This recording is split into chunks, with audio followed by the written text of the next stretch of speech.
Баршаңызға қайырлы күн достар. Бүгін сіздермен осындай өте дәмді, әдемі, сондай үлпілдек бауырсақ пісіретін боламыз.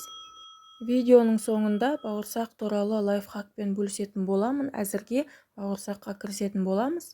Бауырсағымызды дайындау үшін бізге қажет жылы сүт, ұн, қаймақ, ашытқы, тұз, шекер, жұмыртқа және сұйық май қажет болады. Барлығының көлемін описанияға толығымен жазып кететін боламын. Сүтіміз міндетті түрде жылы болу керек, және де қаймағымыз бен жұмыртқамыз бөлме температурасында болған жақсы. Барлығын ыдысымызға салып, соңында ашытқыны салып, барлығын жақсылап араластырып, еленген ұнымызды біртіндеп сала отырып, жұмсақ етіп қамыр илейтін боламыз. Ұнымыздың қанша мөлшерде қажет болатынын шамамен описанияға жазып кететін боламын. Бірақ та ол сіздің ұныңызға байланысты. Бір ұн болады көбірек қажет ететін, кейбір ұндар аз мөлшерде салсаң жеткілікті. Барлығы сіздің қолданып жүрген ұныңызға байланысты. Ішінде түйіршіктері қалып қоймайтындай шамамен 5 минуттай жақсылап қамырымызды илейтін боламыз. Қолымызға жабыспайтындай жұмсақ, әдемі қамыр шығу үшін. Қамырымыз дайын болды. Соңында осылай қолымызға май құйып, тағы да кішкене илеп жібереміз.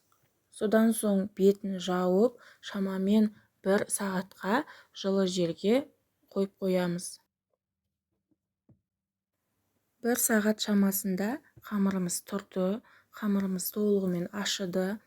Мен оны алдын ала қамырымызды бір қайтарып, үстінен басып, илеп қойған болатынмын. Енді дайын қамырымызды қалыңдығы қатты жұқа емес, және де қатты қалың емес қамыр жаямыз, және де бауырсақ формасына кесетін боламыз.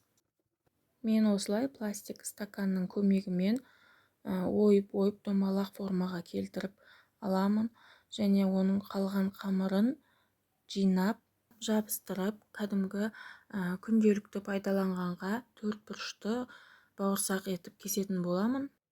Қонақ келетін кезінде бауырсағыңызды осылай домалақ етіп кесіп пісіретін болсаңыз, дастарханның көркін ашып, әдемі көрінетін болады. Бауырсағымызды формаға салып кесіп болғаннан кейін шамамен 10 минут демалдырып қойып қоямыз. Бетін жауып, ол көтеріліп, сәл үлпілдек әдемі болып пісетін болады. Орташа оттан сәл жоғары отқа қоямыз. Табамызды қыздырып, алдын ала май құйып қойған болатынмын.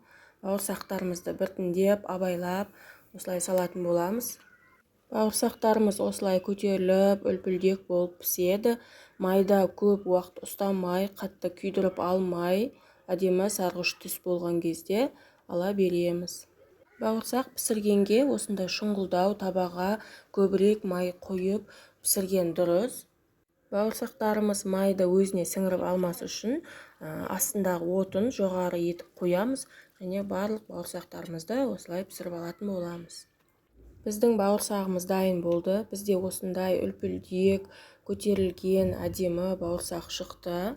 Барлығыңызға ас болсын. Менің каналыма тіркеліп, лайк басуды ұмытпаңыздар. Видеоны соңына дейін қарағандарға менен лайфхак.